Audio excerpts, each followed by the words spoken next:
Simula nga nang nag-harvest ako ng mga mustasa na to, mas lalo silang lumago at halos araw-araw na ako nag-harvest. Kaya naman naisipan kong gumawa ng burong mustasa. Hello, Mama Nings here for another video. Dahil nga sobrang bilis lumago ng mga mustasa na to, tapos ilan lang yung may gusto ng ganito, mas gusto nila yung pechay kasi sabi nga nila para daw may pakla or parang may something na lasa. Tapos hindi naman pwedeng araw-araw, ito na lang yung gulay na kakainin mo. Kaya naisip ko, gumawa na lang ako ng burong mustasa para nga mas tumagal. At ginagawa rin dati ng tatay ko yung burong mustasa. At nanood din ako sa YouTube ng mga iba't ibang klase na paggugawa nito. Yung mga sinaunang ang pagbuburo ng mustasa talagang puro suka lang. Tapos yung iba naman binababad lang siya sa pinaghugasan ng bigas. At may isa pang version ako napanood at ito nga yung gagawin ko ngayon. Pagka-harvest ko nga ng mustasa ay hinugasan ko ito ng mabuti. Sa sinaunang ang paggawa ng mustasa, buong dahon na yung binababad nila sa suka. Pero ngayon ang gagawin ko ay hiniwa-hiwa ko siya ng maliliit.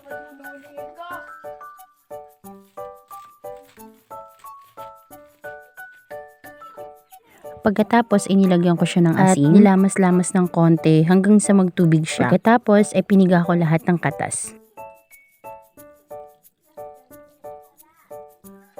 Naghanda rin ako ng kamatis, sibuyas at tinimplahan ko siya ng suka, paminta, asukal at asin. At hinalo ko lang siyang mabuti at pagkatapos ay nilagay ko rin yung aking pinigang mustasa. Parang ensalada recipe lang din to, pero mas marami nga lang tong suka. At hinalo ko lang siyang mabuti at pagkatapos ay ilalagay ko rin siya sa grapon para nga mas tumagal ang buhay nito.